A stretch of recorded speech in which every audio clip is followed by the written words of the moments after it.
Dear viewers, happy Republic Day to all of you.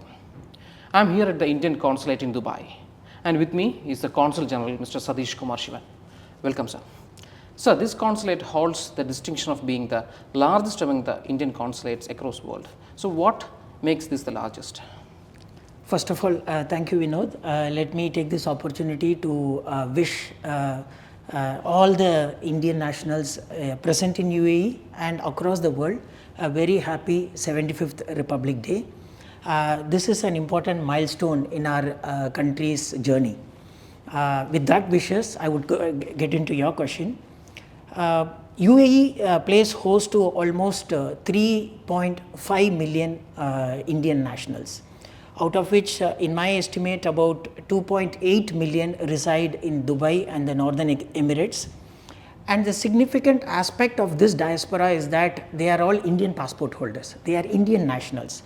You have Indian origin people in several countries, but unlike many of these countries, UAE has Indian nationals and Indian passport holders, which means that the consular services that we extend in terms of passport services, related services, birth registration, attestation services, and in certain cases when they are in trouble, the repatriation of Indian nationals, rendering services to distressed women,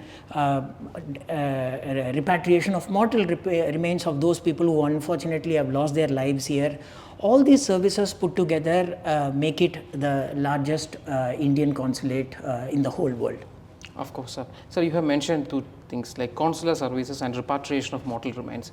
Yes, of course, sadly many times it do happen that people do pass away here, and how the consulate repatriates their mortal remains to India and what is the criteria involved. And also give a brief idea about what are consular services.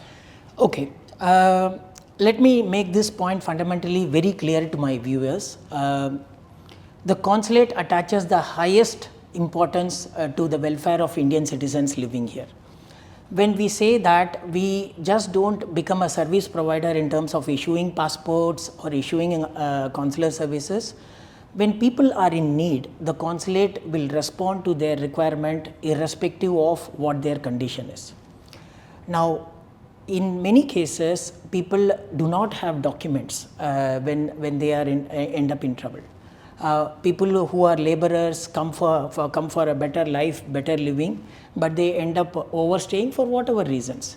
So, in these sort of situations, when they need some assistance from the consulate, we don't insist on perfect documentation. We support them and we accommodate their unique situations in several cases.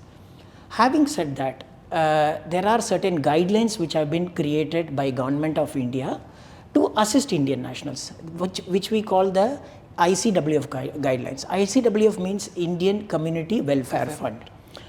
This is a fund which has been created out of certain small nominal charges levied on all the consular services that we extend.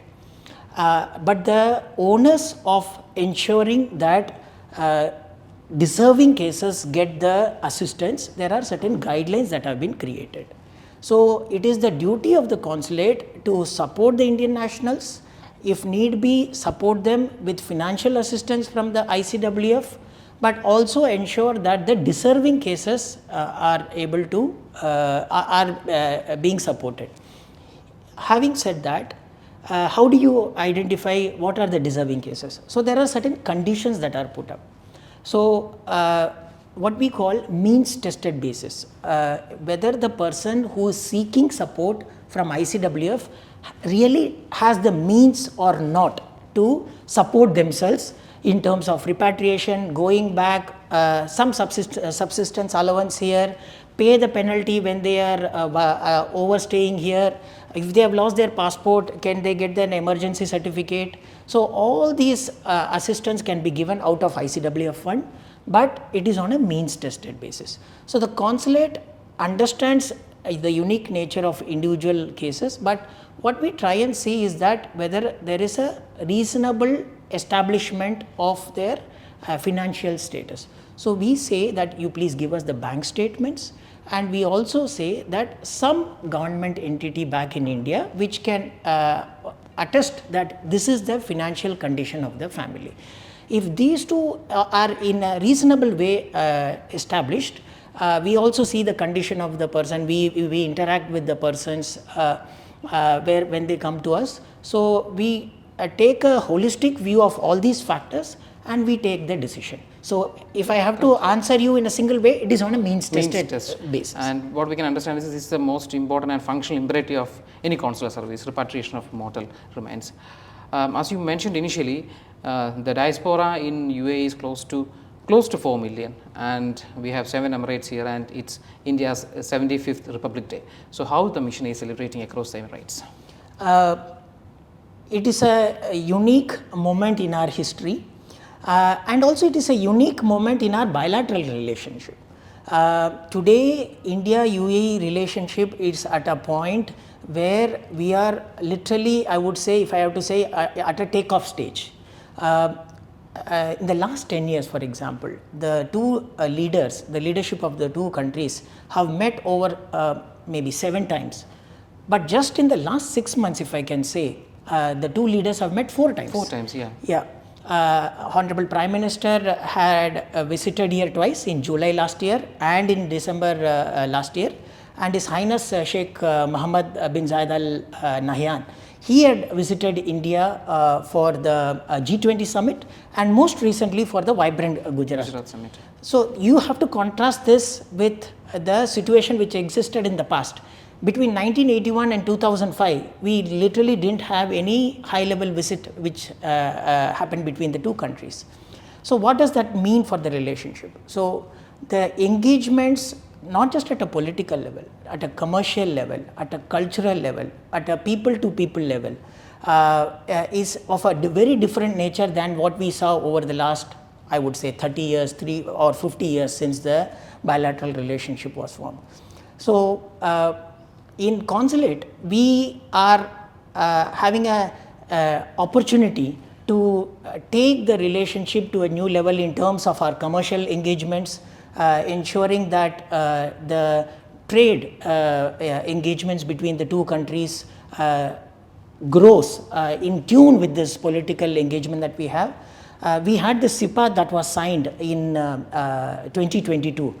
And I can tell you that the impact of CIPA has been that the bilateral trade figures for the year 2022-23 reached 85 billion US dollars.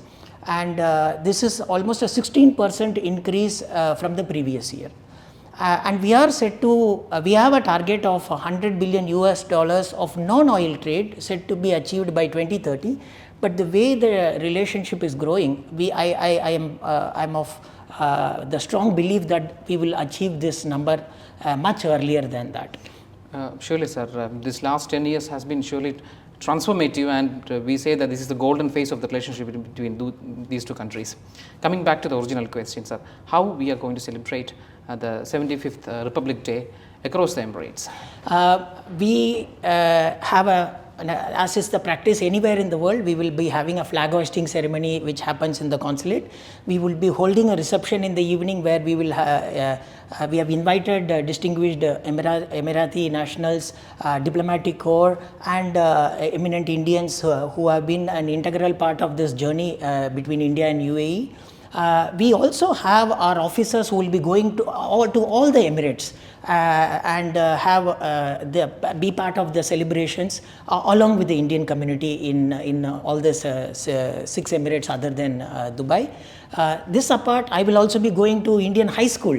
That is one of the best symbols of the relationship that we have, and I will be having the privilege of addressing almost 13,000 Indian students who are studying in the school. So we will be carrying the message of this, the story of India, the story of India on the move, the story of this wonderful bilateral relationship that we have with UAE, and what the future holds for all of us. So it is not just on 26th January, which is today, but also throughout the year, we will be celebrating the 75th anniversary of Indian Republic.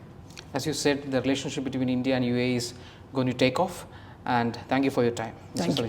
Thank you very much.